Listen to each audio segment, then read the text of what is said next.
We start now with the risotto, with a very typical risotto. So we have the only slow food procedure for cheese, so the first slow food cheese we had is called Graukäse.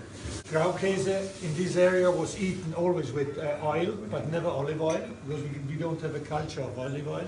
It was eaten with vinegar, always red wine or white wine vinegar, never balsamico vinegar, with white onions, and with bread and chive. So the idea what we are doing is we just took all the ingredients and we turned them around. So we did, we show you now how we start the risotto, because we start the risotto always in the same way. When we start the rice, we never toast the rice with fat. We just toast it without fat. We use always cannaroli rice. So we toast the rice without oil and without nothing, no onions, nothing. Because this is the way we want to just have the plain taste of the rice. We toast the rice. The reason is because in the rice we have starch. Starch is sugar.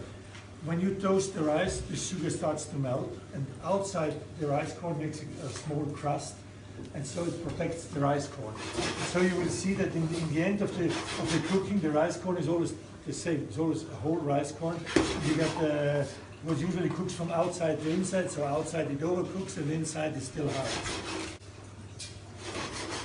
Then when it's toasted, we just use some white wine.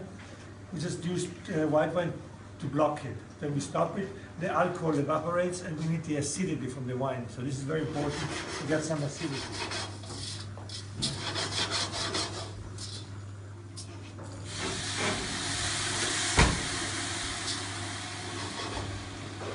It's almost dry, and you can smell the acidity. If you want to smell it, just you can really smell the acidity of the wine. Okay, onions. Onions, we saute them first and we braise them. We braise them with apple vinegar. This is a vinegar made in this area. It's made organic, and we just braise the onions. We never use olive oil, because in our tradition there is no olive oil, so we use always grapeseed oil.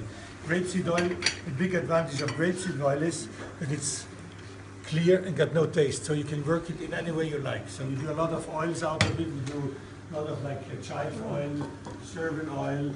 We do, and so you can work it really in a nice way, and you get no taste and you get no color.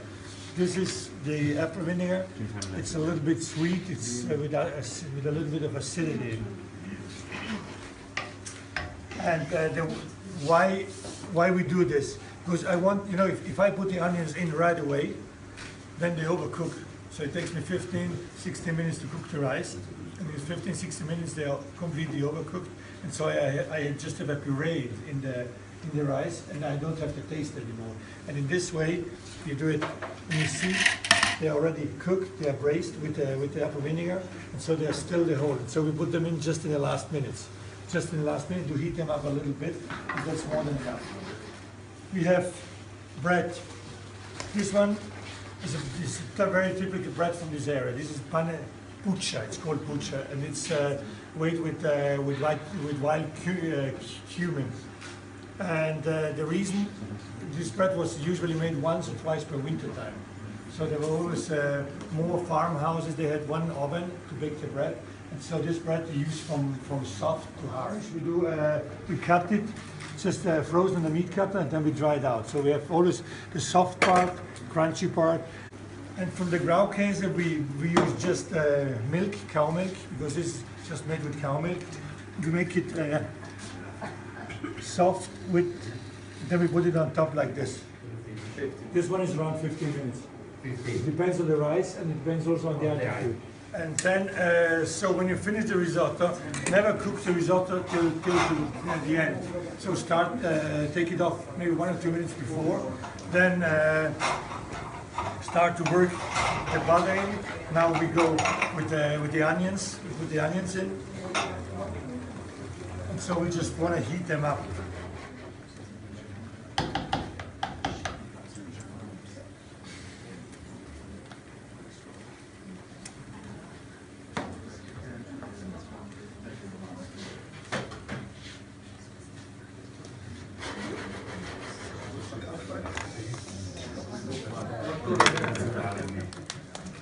Tu metti sopra il coso, alla fine, poi c'è l'erba cipollina, così, sopra, un po' di più, ok, buon per te.